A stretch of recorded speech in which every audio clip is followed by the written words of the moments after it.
My husband and mother-in-law often spoke in their native language, so I recorded them, had it translated, and discovered a shocking truth that changed everything. My husband and I got married 2 months ago. We are both from different cultures and ethnicities. In his culture, living with his parents is normal. We had discussed moving in with his parents after we got married, but I wasn't very comfortable with the idea. I was born and brought up in America. My parents moved here in their 20s to achieve their dreams.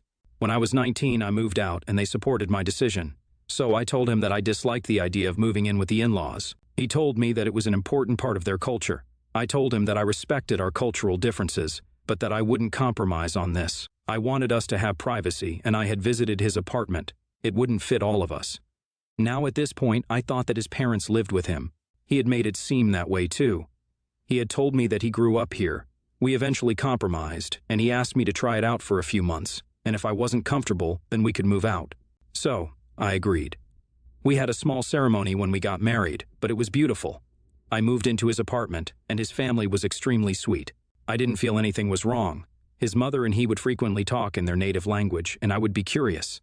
I asked him to teach it to me too, but he would refuse and say it wasn't necessary. I told him that I wanted to be a part of their conversations too, but he still wouldn't teach me. Time passed, and I took a few classes online, but I was still learning. I only understood a few phrases and words. My husband and I both worked. It had been about a month and a half into our marriage, and my mother-in-law kept telling him to get it done. That's the one phrase I understood. When I would look at him, he would just awkwardly smile at me. I could feel that something wasn't right. I would ask him about it, and he would always just blow me off, saying that he would tell me later. As the days passed, my mother-in-law got more anxious about it. I tried asking her, but she wouldn't give me an answer either. I was fed up with it. We hadn't even gone on our honeymoon yet. I wanted to go abroad, but he would blatantly refuse and tell me he was busy with work or make up a similar excuse. One day, I was speaking with a coworker of mine. She was from the same country as my husband, but I hadn't heard her speak her native language. I randomly asked her if she spoke the language, and she said yes. I asked her if she could help translate a few lines for me, and she said of course. I knew it wasn't right, but I was going to record them. I've lived with them for almost 2 months now, and I don't particularly like being left out of conversations all the time. I knew something was up, and I was going to find out what. When I went back home that day, I did. My normal routine. Once my husband was back, my mother-in-law started speaking fiercely to him. She sounded angry. I immediately started recording their conversation. The next day, I met up with my coworker during my break. I made her listen to the recording and her eyes widened. She didn't know who was speaking. She asked me who this was, and I told her it was my husband and my mother-in-law. She told me to immediately get out of there and call the cops. I was shocked. I didn't know what to say. It couldn't be that bad, right? I asked her if she misunderstood anything, and she said no. She proceeded to explain to me that my mother-in-law was pestering my husband to open a joint account with me and to take note of how much money I had. My jaw dropped. What the frick? This lady, my mother-in-law, didn't speak much to me but acted very sweet. I always thought that she was just a reserved person. My coworker continued to tell me that my mother-in-law was pestering my husband to apply for a green card. She said that my husband was almost yelling at his mother to keep her voice down and kept explaining that for a green card, he had to show proof that I was able to support him financially. She then told me that she kept screaming at him to get it done. I didn't know how to react. I remembered my husband asking me to create a joint account, and I had refused. I made more than him, but he wasn't aware of that. I wasn't comfortable opening a joint account with him just yet, as I had a few of my prior investment plans that needed to be completed. I hadn't disclosed everything to him, and right now, I was thankful that I hadn't. I wasn't aware that he didn't have a green card either. He told me he grew up here. My CO worker pulled me into a hug. I didn't notice that I had started crying. She told me to report it to the police and file for an annulment. Divorce was not an option in this case. I went home early that day and packed up my stuff. I had informed my father, and he was on his way. My mother-in-law wasn't home, but my father-in-law was. When I rolled my bags out, he tried to stop me. He asked me what was going on, but I just ignored him. My father had come up by now. He was enraged, but was keeping calm because of me. I went back with him to his place. I contacted my father's lawyer and filed a report the same day. My husband called me multiple times that evening. My lawyer recommended not talking to him. This was fraud. One thing my coworker very clearly mentioned was something my husband had said. His exact words were, "Why do you think I married her? Have you seen her house? It's huge. She doesn't know that I don't have a green card. I'll have to coax her into believing my story. We're married now, but we need to wait to make our move." Looks like that a-hole forgot that annulment was an option. The audacity they had to speak all of this out in the open right in front of me. It's a good thing I have proof. I don't know how long this will take, but I'll update you all soon. Update 1. 6 months later, the annulment of my marriage has been granted. You should have seen his face when he knew that I knew. I can't believe I got sucked in by him. I actually thought he loved me. I wanted to ask him why, if he actually ever loved me, but the answers were all there in that recording. My lawyer warned me not to contact him during that period. It was better that way. My parents could see how shattered I was over this. I couldn't help but think that if I hadn't recorded them, I would have never known. I would have never thought about this happening, or that these were his intentions. I know many of you have asked what his native language is and which country he is from. I haven't mentioned that information because I don't want to promote any stereotypes. Of course, charges were pressed against him, and he had to pay for them. There are a few other things I cannot make public. What I can tell you is that he won't get away with it. There are chances that he and his family may get deported. His parents were here on a visitor's visa anyway. I'm still staying with my parents. I don't trust them one bit. I'm very grateful for my CO worker. If it wasn't for her, I would have never known, and that's horrifying to me. I'm just trying to move on now. Thank you all for your support. NTA. At first, I thought OP was stupid to just trust the coworker's word, but then I realized I was stupid. Nobody would joke about a situation like this. It's a good thing she got out of that ASAP. While reading this, I was praying the op wouldn't confront them by herself like in those dumb movies. Good thing my gal is smart and just quietly packed and got out of there. NTA. I feel so bad for the op, poor girl. I can't imagine anyone going through a situation like this just 2 months into their marriage. But on the bright side, it's better she found out now than later. Not gonna lie, it would have been terrible if OP confronted him by herself.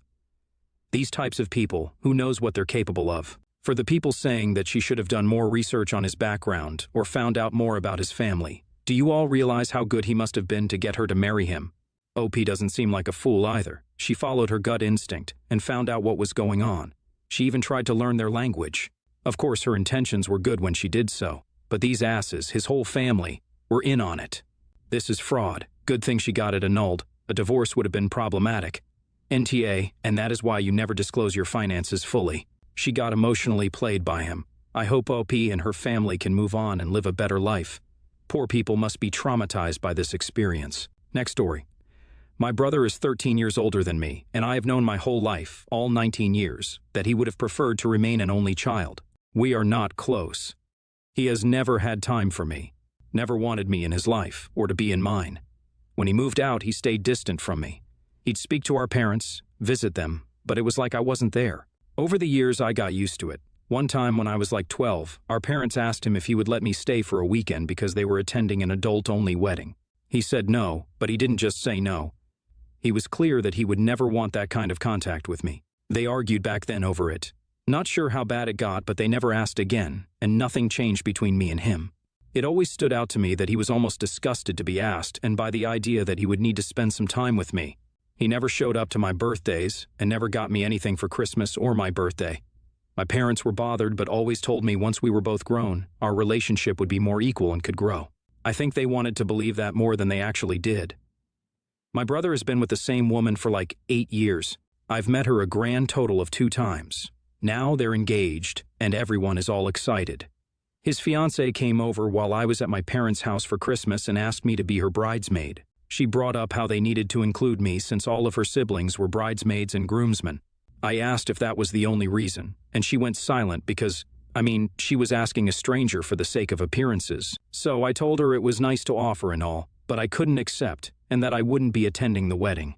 She freaked out and went crazy about how my lack of attendance will overshadow the day. And sometimes you go for family, even if you're not close to or know the family, because family is important. I ended up having to leave my parents' house because they were also so unhappy when they heard that I was planning on not going. They told me he's my brother, and I should be at his wedding, even if I'm not a bridesmaid. Tia? Edit. Some stuff has come up commonly, and I wanted to add some extra details. My brother is very close to our parents. He always has been, and they know his fiancée very well since they've seen her a lot. I was just simply never included in that, but my brother never appeared to have any hard feelings toward our parents, only ever me. His fiancée has admitted she only invited me for appearances' sake, and that my brother said no to including me in his wedding party. My brother and I look very alike, which is a mix of both our parents. I have seen pictures of my mom while pregnant with me, so unless they really faked those, he's not my bio father. I've had more of a conversation with Redditors posting on this than I've had with him in 19 years. NTA. It might be a good idea to expand on what you've written here and get them to read it. Emphasize the hurt and how dehumanizing it is that your brother and sister-in-law want to use you in this way after how he's treated you. Plus, point out the obvious double standard on claiming you should do him favors because he's family when he would never do the same for you. NTA. Your parents are enabling his appalling behavior. You not having a relationship with your brother is no loss, OP, as the way he's behaved throughout your life, jealous, entitled, and spoiled, means he's not a very nice person. I can understand him getting his nose put out of joint when you were born, but he has no excuse now. You must have been incredibly hurt over and over as a child, and in some ways it must have been difficult for your parents too, as they must love you both. But now he's an adult and has reaped what he sowed. You're not his sister, nor family, because he doesn't want you to be. His fiancé will be aware of his feelings towards you and is just as nasty as him, Emo. To expect you to happily join the wedding party, where you would have no doubt been made to feel rejected, not worthy too. And then have the audacity to flip when you politely refuse. Your parents need to stop enabling his atrocious behavior. You seem quite level-headed despite the effect this long-term rejection must have had on you, OP. I hope it doesn't affect the various relationships you will have in life. I'm proud of you for sticking up for yourself. NTA. I also think it's weird that some comments are saying sister-in-law doesn't know, but after 8 years and never buying gifts for birthdays and holidays, never calling or visiting, never including you on plans for things or events, she knows. Like, seriously, how could she not? Maybe she doesn't know all the logistics because obviously if he told her how cold he could really be and they want kids, then him acting this way would be a huge issue. It's not a charming quality to possess as a grown man to make it blatantly obvious that you are incapable of loving an integral family member that literally did nothing but exists. Can you imagine how he would be as a parent if he didn't like his child? Which happens, people. Let's not deflect from the fact that many people can have children and feel nothing towards them but contempt. Anyways, OP, frick that. And don't let your parents' opinions dictate your attendance. Sister-in-law can frick off because she's a weirdo too. Next story. Foreign, Alabama. For the past week, our mornings have been 30 degrees and warming up to the mid-40s. I don't think we've seen 50 degrees for quite some time. When we were married, he conceded to a request that I made that our 2-year-old child during the winter months be adequately bundled up and always wears an undershirt to keep her chest warm and a hat to keep her head warm. That means at all times during the winter she's wearing a minimum of 2 layers on her chest and has a hat on her head when she's outside. The reason why I say he conceded to this is because he loves cold weather, and it has always been the shorts, hoodie, and flip-flops kind of guy during cold weather months. Well, since we're divorced, he's basically thrown that out the window and refuses to put an undershirt on our child. On my weeks, she is always wearing one, and I always send her to his house fully clothed with one on. When I get her back the next week, he has her dressed in maybe pants, a t-shirt, and a jacket.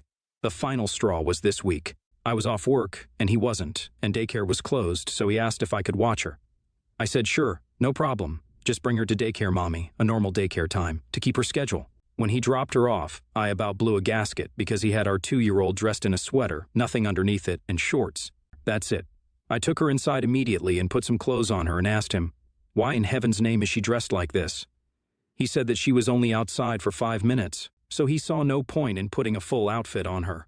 I reminded him that it's winter time and her body is still learning how to regulate temperature and she needs to be covered.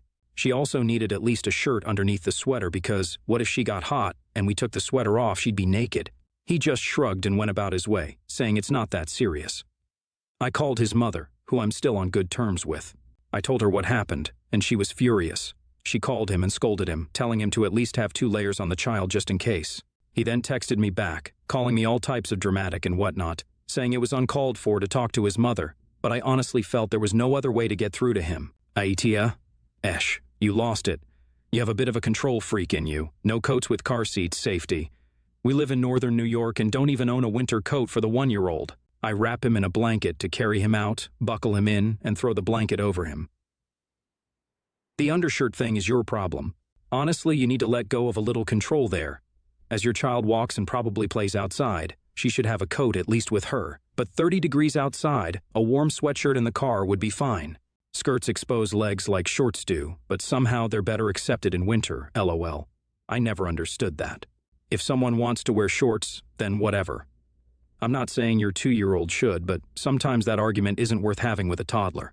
If you were in a hurry and when you can toss a blanket in the car, you don't actually get sick from the cold, and she wouldn't get frostbite that quickly. If he had nothing warm for her at all, that is crappy, but her not having it on wasn't.